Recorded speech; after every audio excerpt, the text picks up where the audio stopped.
Have you ever counted the days until a game's release, watched every trailer, every interview, spent your money, and when you finally played it, all you got was disappointment? The frustration is real, especially when the idea sounded so promising.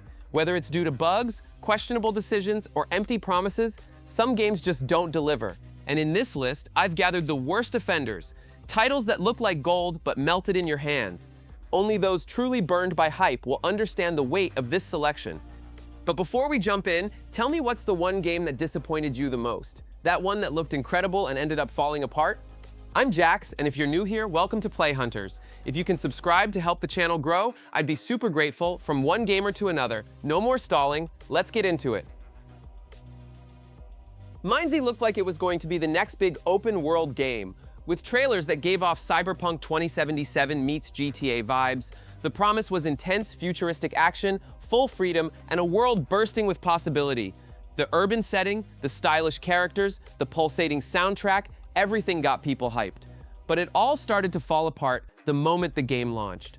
What landed in players' hands was a hollow shell, lacking soul, direction, and half of what was originally promised. The story, which was meant to be the emotional core, never takes off. It's fragmented, filled with weightless cutscenes and robotic dialogue. It tries to be deep, but ends up empty. The pacing drags, and by the time something interesting shows up, it's already too late. There's no connection to the characters, no real tension. The narrative throws around symbolism and metaphors, but never backs any of them up with coherence. And then the gameplay makes it even worse. Clunky movement, poorly thought out interactions, and mechanics that frustrate more than excite. The environment, once promised to be immersive, becomes repetitive within minutes. Even the combat and missions, which should hold the game together, feel scattered across the map with no care. It's like the game was rushed to release without ever truly being ready.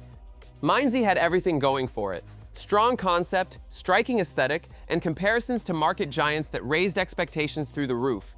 But the launch was a disaster full of bugs, crashes, and flaws that made it feel like an unfinished beta. It all felt messy, stitched together, aimless. In the end, what remained was just frustration, a promising project that collapsed before it even had a chance. Babylon's fall came with the weight of Platinum Games' name and the promise of an intense co-op action RPG with refined combat and a stylized art direction. The trailer sold a grand narrative, dynamic fighting, and a deep progression system, all within a vertical fantasy world where the Tower of Babel would serve as the stage for brutal challenges. But once the game launched, disappointment hit immediately. Washed-out graphics, stiff movement, generic environments, and an art style that felt unfinished were early red flags. Something was seriously wrong. The story, which was supposed to be compelling, gets lost in cliches and robotic dialogue. There are no memorable characters, no standout moments. Everything feels disconnected, as if different teams worked on separate parts and awkwardly stitched it all together. The world feels lifeless, objectives are painfully repetitive, and missions are nothing but recycled hallways filled with dull enemies. Even character progression, usually a strong hook, drags and rarely rewards your effort. Then comes the gameplay chaos. Combat is clunky and awkward, with weird hitboxes and disjointed animations. The equip 4 weapons at once idea sounds cool in theory, but becomes a confusing mess of visual effects in action. Co-op, one of the game's big selling points, falls flat due to poor sync between players and limited stage design. Enemies don't provide real challenge, they're just damage sponges placed there to stretch gameplay time. To make things worse, the game launched with major performance issues, bugs, connection problems, and almost no endgame content. The player base dropped within days, servers went empty, and Square Enix pulled the plug just months later. A total failure and a textbook case on how a botched promise can tarnish even the biggest names in the industry. The day before dropped one of the most jaw-dropping trailers ever seen from an indie studio. It blended the grim atmosphere of The Last of Us with the loot survival style of The Division, all in a dynamic open world that felt alive, tense, and immersive. It looked too good to be true, and it was. Once the game launched, players realized none of it was real. The final product was nothing like what had been advertised, and the sense of betrayal spread like wildfire. The open world, once expected to be packed with dynamic events, was empty, lifeless, poorly designed, sloppy zombie animations, non-existent AI, and ghost towns with no sense of purpose filled the map. The story was basically absent, offering no context or motivation for anything you were doing. All you could do was walk from point to point, collect generic loot, and wait for something to happen. It never did. The gameplay was clunky, the menus felt like prototypes, and performance was a disaster. Within minutes, it was obvious the day before was nothing more than a CGI-fueled hype machine. The community turned on the devs, demanded refunds, and the studio started erasing all traces of criticism. The game was pulled from stores, servers shut down, and the whole saga ended in silence. The day before became a symbol of what happens when studios focus more on selling a dream than delivering a game. It promised to be a game changer and didn't even get the basics right. It's remembered as one of the biggest scams in gaming history. Devil's Third stirred up a lot of buzz. The Ninja Gaiden creator was back with a wild project blending third-person gunplay with brutal melee combat, all set in a dystopian military world. It sounded ridiculously fun, and the trailer sold a fast, violent, chaotic experience. But once it launched, that hype evaporated instantly. The campaign is all over the place and packed with poorly used cliches. The protagonist tries to be charismatic but ends up feeling like a character pulled from a bad 90s action flick. The story jumps from mission to mission with no build-up, strange scenes, sudden tone shifts, and moments that are more laughable than exciting. Nothing makes much sense. It feels like you're watching a rough draft. On the technical side, the game is a mess. Outdated visuals, even for 2015, broken animations, and awful performance on the Wii U with constant frame drops. The melee combat had potential but got repetitive fast and lacked depth. The multiplayer, once considered its big hook, barely functioned and was quickly abandoned. Devil's Third went down as a directionless mess, a project that wasted an out-there concept with poor execution. Time buried it, but it still lingers as an example of how even the boldest ideas can fall apart when there's no creative focus or quality control. eFootball 2022 was introduced as the future of digital football. Free-to-play, cross-platform, with constant updates, it sounded bold and modern. But the moment the game launched, everything fell apart. Distorted graphics, bizarre faces, and absurd animations turned the release into a meme factory. The backlash was so intense that the name became a running joke across the entire gaming community. Gameplay-wise, nothing worked properly, passes felt stuck, movement was clunky, and broken mechanics killed any sense of flow. Basic elements were missing, and the modes were extremely limited. It felt more like a beta version being sold as a finished product. The initial confusion quickly turned into full-on frustration. The content was shallow, with no depth or variety, missing clubs, barely any customization, and bugs so frequent it was hard to finish a match without issues. For longtime fans of the old Pebo series, it was a gut punch. What should have been a fresh start became a massive step backward, lacking both identity and quality. Even after months of updates, the damage was done. The fan base vanished, the franchise's reputation tanked, and the game ended up remembered as one of the biggest disasters in sports gaming history. A great idea swallowed by terrible execution. Fighter Within promised to revolutionize fighting games using motion controls. The trailer sold the idea that every punch, kick, and dodge you did in your living room would be perfectly replicated on screen. But the reality couldn't have been more different. Kinect just couldn't track your movements reliably, and what should have been a fight turned into total chaos, with random gestures being misread constantly. All it took was one match to realize the game had no real control. You could punch the air and the character would kick, stand still, and they'd still move. Frustration hit immediately. No strategy worked because the motion tracking was simply broken. It felt like the system hadn't been properly tested before launch. The solo campaign was painful to watch. Generic characters, cringeworthy dialogue, and a plot that tried to be serious but came off ridiculous. Visually, it was mediocre. Blurry textures, lifeless environments, and robotic animations made up this disaster.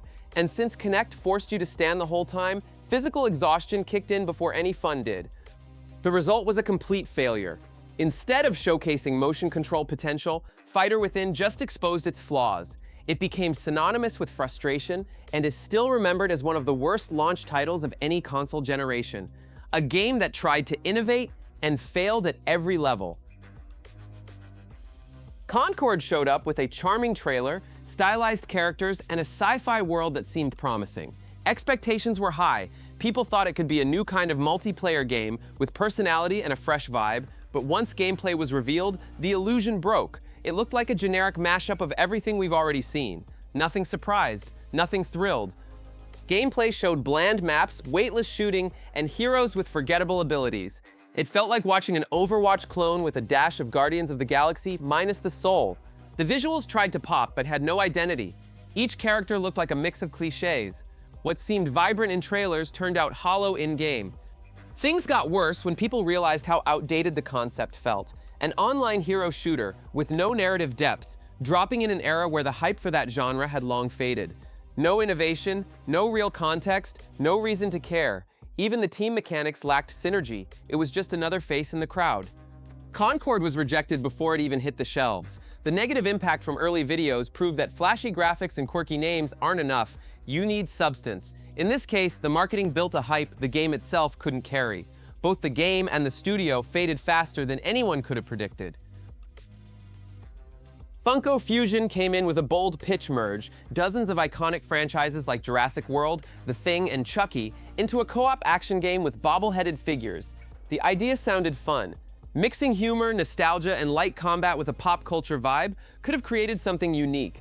But once the trailers dropped, a major issue became clear. The game had no idea who it was for or what it even wanted to be. The colorful, simplified Funko look clashed hard with the tone of many featured franchises. Seeing horror and intense action characters turned into goofy caricatures felt off. The gameplay looked generic, with basic combat, uninspired environments, and limited interactions. Co-op mechanics were shallow and seemed lifted from outdated kids' games.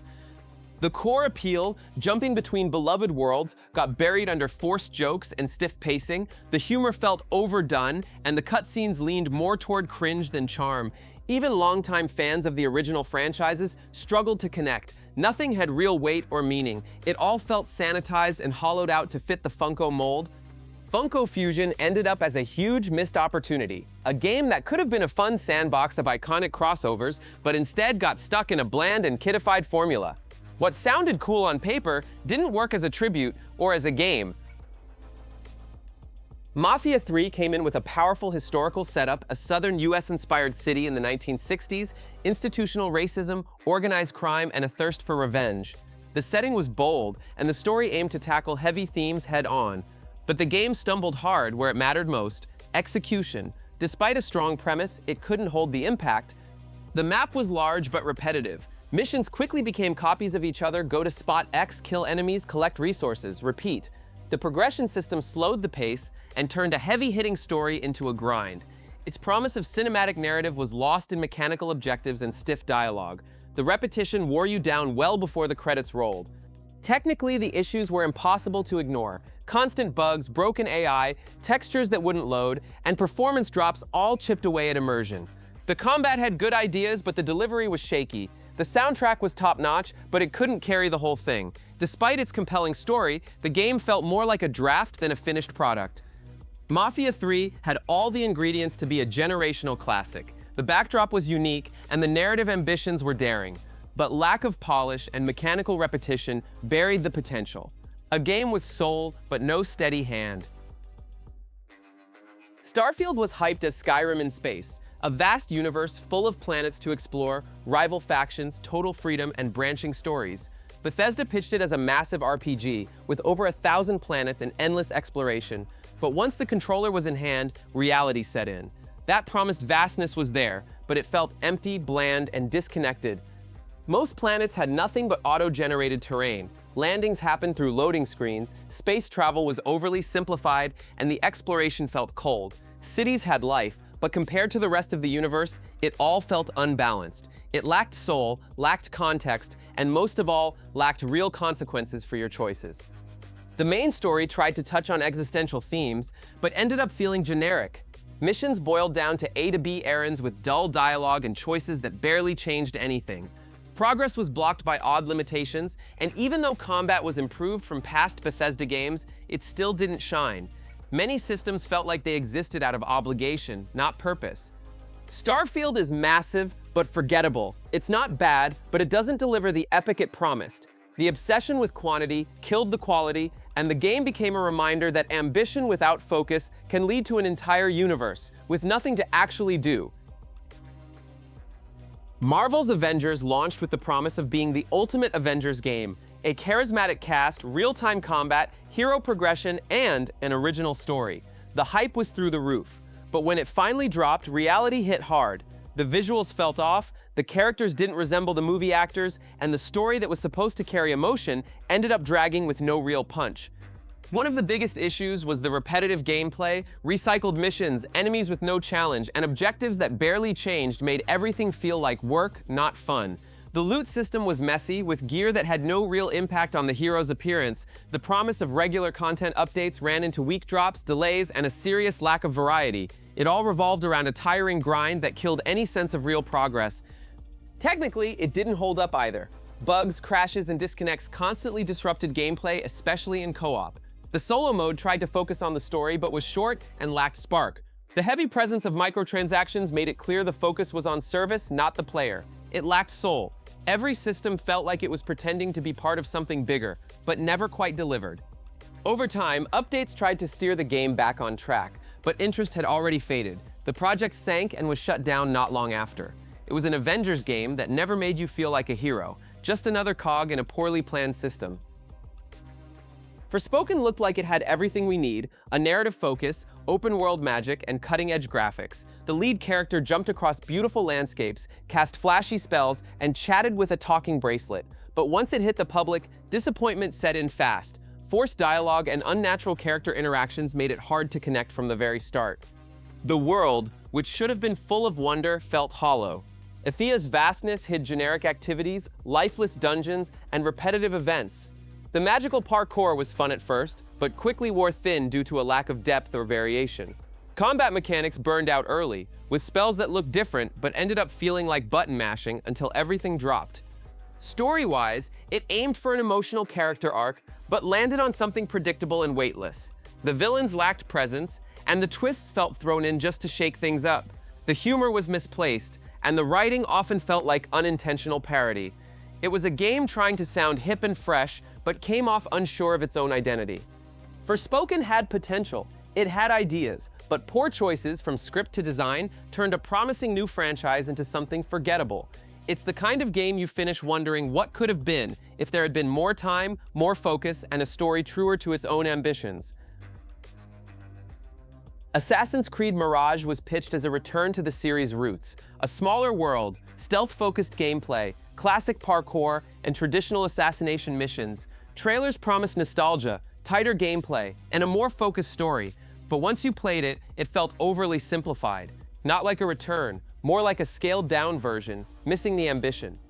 The story had potential but quickly turned predictable. Few memorable characters, weak motivations, and a plot that leaned too heavily on lore known only by longtime fans. The map looked good but didn't reward exploration. Stealth mechanics had interesting ideas but were often underused. It was usually faster and easier to just go loud and wipe out enemies. It felt like the game didn't trust its own pace. The campaign was short, yet still padded with filler missions. Combat was basic, AI often glitched, and big set-piece moments barely registered. The notoriety system felt outdated and had no real impact on your actions. Everything came off recycled, lacking the thrill of the franchise's high points. Mirage tried to be a love letter to the old Assassin's Creed days, but ended up feeling more like a fancy mod. A game with neither the complexity of the new entries nor the depth of the old ones. It lacked personality, lacked impact, and turned into a forgettable chapter in a series that's delivered so much more. Watch Dogs Legion aimed to reinvent the franchise with one big promise: anyone on the street could be a playable character.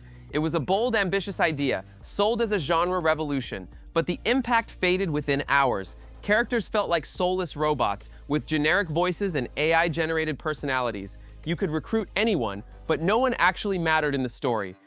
The lack of a central figure hurt the narrative most. Without a real protagonist, the plot felt hollow, like it was unfolding for no one. The group's motivations were paper-thin, and emotional scenes simply didn't land. What should have been a living, breathing London in crisis ended up feeling like a tech demo map. The spark that drives the best open-world games was missing. Gameplay fell back on tired series formulas, with missions that got repetitive fast. The promised freedom was limited by weak design and copy-paste objectives. Hacking mechanics felt unchanged, and combat was stiff. The graphics were polished, but the shine wore off quickly when everything around you ran in mechanical loops. The idea that anyone can be a hero clashed with unmemorable characters, stagnant gameplay, and a story that couldn't hit emotionally. It looked like a revolutionary concept on paper, but got stuck in execution, leaving behind a constant sense of wasted potential. Resident Evil 3 Remake had one job live up to the high bar set by its predecessor.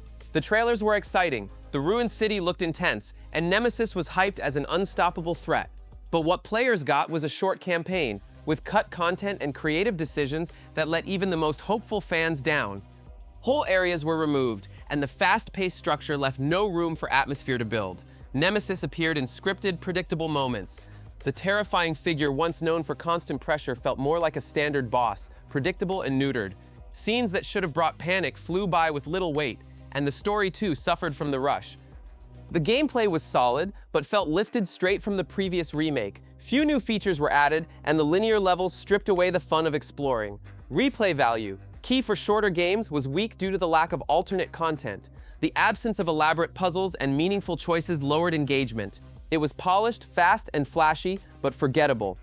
Even with its strong technical production, the game felt rushed. The journey ended before it truly began, leaving more questions than lasting memories. What should have been a full reimagining ended up as a trimmed-down version, far from the power and presence of the original. Dragon Age The Veilguard was BioWare's big bet to restore the franchise's prestige, but it felt off from the very first trailer. A lighter art style, forced dialogue, and misplaced humor gave the impression that the series had lost its identity. What used to be a dark RPG filled with moral dilemmas and political conflict now looked like it was chasing social media approval instead of building a rich, compelling universe. One of the most common criticisms was how overly woke the game felt. Almost every character checked some kind of representation box, but few had the depth to back it up. It came across as diversity for the sake of it, rather than something organic to the world. The dialogue tried to sound modern, but ended up feeling artificial, like it was written to please a target audience instead of crafting real characters. Even in gameplay, the game felt oversimplified. Real-time combat was smooth but shallow, and choices that used to shape the world now had little to no impact. Any sense of continuity from past entries was gone, and longtime fans felt like nothing they had done in previous games mattered anymore. Consequences disappeared, complexity was toned down, and what remained was a predictable campaign full of scripted lines. What was meant to be an epic return ended in frustration. In trying to modernize the series and appeal to everyone, the Veilguard lost what made Dragon Age so respected in the first place: unforgettable characters, tough decisions, and a brutal, fascinating world. The new style might catch new eyes, but for many, it erased everything that once made this franchise special. Suicide Squad was meant to be DC's boldest game yet. Rocksteady, the studio behind the beloved Arkham trilogy, stepped out of their comfort zone to create a looter shooter starring the universe's wildest villains. The trailer teased fun chaos, non-stop action, and epic battles against corrupted heroes. But once the real gameplay was revealed, it all unraveled. What looked exciting became repetitive, shallow, and emotionally weightless. Rocksteady's magic seemed to vanish. Combat was fast and flashy but lacked variety. Playing with unique characters didn't feel as different as promised. Gunfights felt recycled, the environments barely interacted with gameplay, and everything revolved around loot and grind. Missions were identical, objectives reused, and rewards uninteresting. Co-op mode didn't help. It just exposed how inflated the content really was. The story aimed for tension and impact, but missed by turning iconic heroes into generic bosses. Major deaths happened without emotion, and forced humor undercut every serious moment. Nothing felt natural. Even the visuals, once a narrative strength in Rocksteady's games, now looked like a shiny filter covering a standard experience. World design and progression followed formulas that were already worn out. For fans hoping for something worthy of the Arkham legacy, it felt more like a spin-off built for microtransactions. The ambition was there, but execution failed on every front. A big-name project with a small soul, the kind of disappointment that hurts the most. Gotham Knights launched with emotion and anticipation. A Batman-less world was a bold move, and playing as his protégés had real potential. But once the city opened up, frustration set in. Nothing felt meaningful. The world was empty, crimes felt AI-generated, and combat was a weak echo of Arkham's fluid style. Mechanics were simplified, missing the weight and flow that defined previous entries. Each hero had a different style, but all felt cut from the same mold. The progression system was full of numbers and loot, coming off as forced, as if added just to justify the grind. The city looked good, but felt static. Even with side quests and recurring threats, everything felt too scripted. It was like walking through a decorated set, not a living world full of stories and surprises. Story-wise, it also stumbled. Batman's absence should have been an emotional driver, but generic dialogue and shallow characters kept any real connection out of reach. The main plot moved forward with few memorable moments, and even the villains, a usual high point in DC's universe, fell flat with weak performances and underdeveloped motives. Everything felt rushed, with no time to breathe. Despite its potential, Gotham Knights got lost in safe choices and recycled systems. It was a game built on expectations but too afraid to dig deep into any real idea. It lacked soul, lacked bravery, and most of all lacked confidence to let the new heroes shine without leaning on old formulas. Ryse Son of Rome was one of Xbox One's biggest launch titles, hyped as a visual showcase for a new generation. And in that sense, it delivered shiny armor, cinematic battles, detailed facial animations. But the moment you started playing, the shine faded fast. Its beauty was undeniable, but the soul of the game felt lost in the process. The story followed a Roman soldier's quest for revenge against traitors and powerful enemies, a setup that promised blood, drama, and tough choices, but none of it actually developed. The plot was predictable, the characters were generic, and the whole thing felt like a string of epic cutscenes stitched together by a basic script. Emotional depth and narrative weight were missing. Combat was the core, but it played more like a scripted stage show. Basic attacks, flashy finishers, and repeated animations quickly turned grand battles into mechanical chores. The lack of variety made the whole game feel flat, as if style mattered more than actual gameplay. Even with upgrades, nothing truly evolved or changed. Ryse Son of Rome became an early warning sign: stunning graphics don't carry a game for long. It was a showroom for a new console, not a lasting legacy. In the end, it felt more like an interactive trailer, gorgeous but forgettable. It lacked soul, ambition, and most importantly, gameplay. The game disappointed many, but it's still remembered today as a benchmark for visuals. With just a little more heart, it could have become something legendary. Immortals of Aveum looked promising, a magic-based shooter where spells replaced bullets, set in a massive world filled with mystical wars and ancient tech. The trailer sold fast-paced action, next-gen visuals, and an epic narrative. But once the journey began, things started falling apart. The story stumbled, the pacing faltered, and while the game looked great, it couldn't mask the growing emptiness in its mechanics and dialogue. Gameplay revolved around 3 colors of magic, each tied to different styles, but combat got repetitive fast. It felt deep at first, but few abilities actually changed how you played. Soon, it was just the same enemies in similar arenas, with little need for strategy. Fights dragged on, progression felt unbalanced, and the combat arenas felt forced. The story tried to take itself seriously but collapsed under flat characters, exposition-heavy scenes, and a script pretending to be profound while tripping over cliches. Even the intense moments lacked any real punch. The tone jumped between epic and juvenile, and that made it hard to engage. It was like the direction didn't know whether it wanted to be dark fantasy or a flashy blockbuster. In the end, Immortals of Aveum felt like a game that wanted to stand among the greats, but was still in draft mode. It had potential, but nothing was solid. It lacked focus, impact, and left behind a sense of missed opportunity.